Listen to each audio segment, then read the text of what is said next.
The alien commander's voice cracked across every open channel. 3 words: "It won't die." No tactical report followed, no coordinates, no reinforcement request, just silence and the sound of something large reloading in the dark. The High Council had declared humanity extinct 14 months ago. They had been very, very wrong. The transmission arrived at 300 station time. Commander Vale of the Shreth Armada did not transmit at 300. He did not transmit unencrypted. He did not transmit without rank identifier, fleet designation, or formal greeting protocol. He did all 3. What came through was raw audio, breathing, distant weapons fire, and 4 words spoken in a voice that had commanded 3 fleet campaigns without ever wavering. "It won't die," reloading. Then, static. Admiral Korath stared at the communication officer. "Replay it." They replayed it 11 times before anyone spoke. "That is Commander Vale's voice print," the analyst confirmed. "Authenticated. No distortion, no coercion markers." "Then what is he shooting at?" Korath asked. Nobody answered, because nobody wanted to say it. 14 months ago, the Shreth Armada had finished the campaign. Every human colony dark, every human vessel destroyed, every human signal gone from the long-range arrays. The Council had voted. The declaration had been filed. Humanity extinct. Korath had signed it himself. He pulled up Vale's last known coordinates, a dead sector deep beyond the frontier. No strategic value, no reason for a fleet commander to be there. No reason at all, unless something had drawn him. "Get me a visual on Sector 9 null," he said quietly. The display flickered, then resolved. Korath's crest went flat against his skull.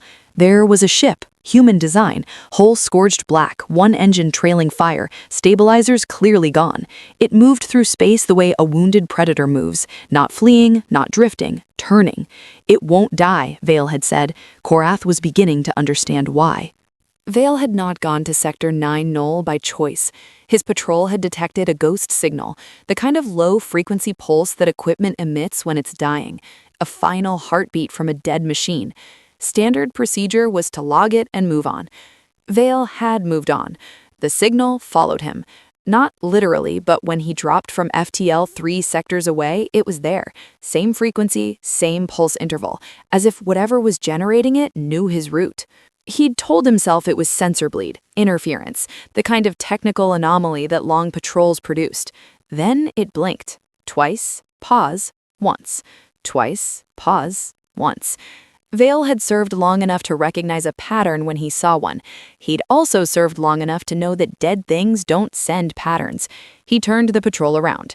What he found in Sector 9 null was a human vessel, or what remained of one, the UNCS Resolute, according to the hull markings, though the letters were half burned away. It hung in space surrounded by debris that Vale slowly realized was Shreth in origin. 4 Shreth ships, all destroyed. No human support vessels, no rescue craft, no sign of assistance from any direction. Just the Resolute, alone, still transmitting that pulse. Vale brought his weapons online as a precaution and hailed the vessel. Static. He targeted the engines and fired a warning shot across the bow. The human vessel rotated 30 degrees. Not evasion, acknowledgement. It had seen him. Vale fired again, closer. The Resolute responded by targeting his ship with weapons that should have been completely non-functional given the damage it had sustained. He fired a 3rd time, direct hit port engine housing. The human vessel lurched, slowed, then stabilized, then kept coming. That was when Vale opened the all-channel transmission. He was not a commander who frightened easily, but there was something about a ship that should not be moving, that had been hit and hit again and burned, and was still turning toward you with weapons raised, that bypassed every layer of military training. He keyed the channel, said the only thing that felt accurate: "It won't die." Paused. Reloading. Because if one human ship had survived, had hidden, repaired itself in deep space, and destroyed 4 Shreth ships alone, the declaration suddenly felt very fragile. Humanity extinct. Vale looked at the Resolute still crawling toward him through the dark. He began composing a very different report. The emergency session convened in 12 minutes. That alone told Vale everything. The High Council never moved fast. Procedure, protocol, deliberation, that was their architecture. Slow, considered, permanent. 12 minutes meant they were afraid. Admiral Korath's face filled the briefing display, expression locked into something Vale had never seen on a senior officer before. Uncertainty. Confirmed kills, the council chair demanded. 4 Shreth vessels, destroyer class, all debris confirmed, no survivors. And the human ship is still active. Still active, still moving, still armed. Silence. 1 ship, a delegate said slowly. 1 human ship destroyed 4 of ours? And took 17 direct hits doing it, Korath replied. Our hits, direct contact. It should be debris. The chamber shifted. The declaration stands, another delegate said quickly. This is an anomaly, a single vessel. It changes nothing. Vale watched the feed from his patrol ship and said nothing. He thought about the 4 destroyed Shreth vessels surrounding the Resolute when he'd arrived. He thought about the blast patterns on their hulls. Not lucky shots, not desperate firing. Calculated, precise, patient. Someone on that ship had planned this. Recommendations? The chair asked. Destroy it, 3 delegates said simultaneously. Korath hesitated. Admiral, the chair pressed. Korath pulled up the targeting data. The Resolute's weapons were still locked on Vale's patrol vessel, still tracking. Despite everything, the hull damage, the dead engine, the 14 months alone in deep space. Still tracking. Recommendations noted, Korath said finally. He did not give the order, because somewhere in his military instinct, past the procedure and the protocol and the signed declaration, something warned him. Don't wake it up further. Vale sent the hail at 0400. Standard format, universal translation protocol, formal identification of rank and fleet. Static. He waited 3 minutes and tried again. More static. On his tactical display, the Resolute continued its slow approach, weapons still raised, hull still venting atmosphere from 3 separate breach points, 1 thruster firing in irregular bursts, damaged but compensating. Adapting, Vale thought. He tried a 3rd hail. This time, something different. Not static. Breathing. Slow, controlled, the kind of breathing that came from discipline rather than calm. Then a voice, low, rough, unhurried. You have been targeting this vessel for 11 minutes and 40 seconds. You have fired 3 times. You have not destroyed us. A pause. Draw your own conclusions. Vale's communications officer looked up. Vale raised 1 hand. Silence. This is Commander Vale of the Shreth Armada. Identify yourself and surrender your vessel. Another pause. Longer this time. Lieutenant Mara Voss, UNCS Resolute, last active crew member. Last active crew member. 1 human, 1 damaged ship, 4 destroyed Shreth destroyers. Lieutenant Voss, Vale said carefully, the war is over. The response came immediately. I know. I'm still here. Vale stared at the display. The Resolute had closed another 300 kilometers during the conversation. Weapons still locked, still tracking. Stand down your weapons, he said. Stand down yours. Vale looked at his crew. Nobody moved. We declared your species extinct, he said finally. The response took longer this time. When it came, the voice was quieter, not softer. I know that too. A beat. How's that working out? The Resolute had been alone for 427 days. Voss shared this information the way soldiers share ammunition counts, flatly, precisely, without drama. Vale had requested a full damage report as a condition of ceasefire. She sent it. His engineering officer read it once, put it down, and refused to read it again. The Resolute had sustained critical hull failure in 3 sections. Life support had been running at 40% for 8 months. The primary weapons array had been destroyed and rebuilt manually twice using components from the 4 Shreth vessels Voss had intercepted. Intercepted, not ambushed, not destroyed in self-defense. She had hunted them, alone, in a dying ship, across dead space. Why? Vale asked. Parts, Voss said. I needed the power course. Vale sat with that for a moment. You destroyed 4 warships for spare parts. I needed to stay operational. You could have hidden, gone dark, survived. The pause was the longest yet. Surviving wasn't the mission.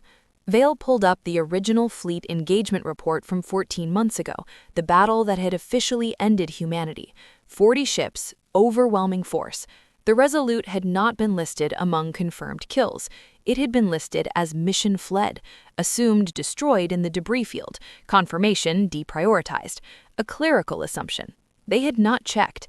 And in that gap, in that small bureaucratic oversight, one human lieutenant had rebuilt a weapons array, hunted down 4 patrol vessels, and kept a dead ship breathing for 427 days, waiting.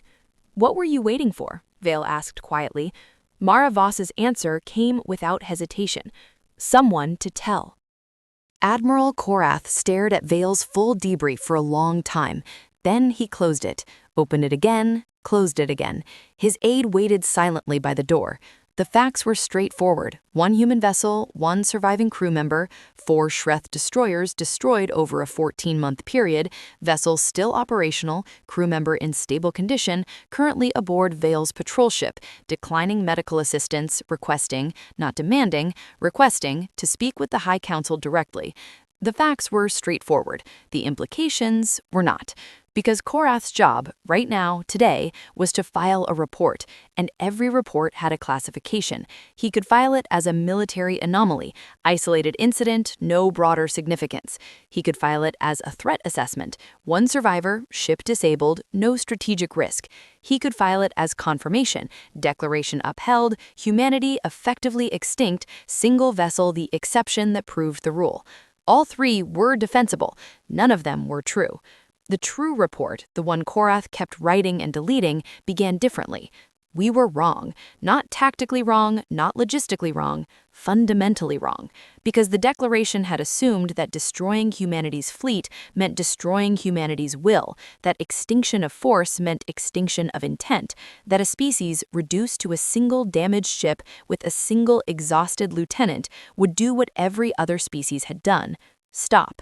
Mara Voss had not stopped. She had made a list, found what she needed, rebuilt what was broken, and waited 427 days for someone to tell. Korath opened a new document, typed 4 words. They are not extinct.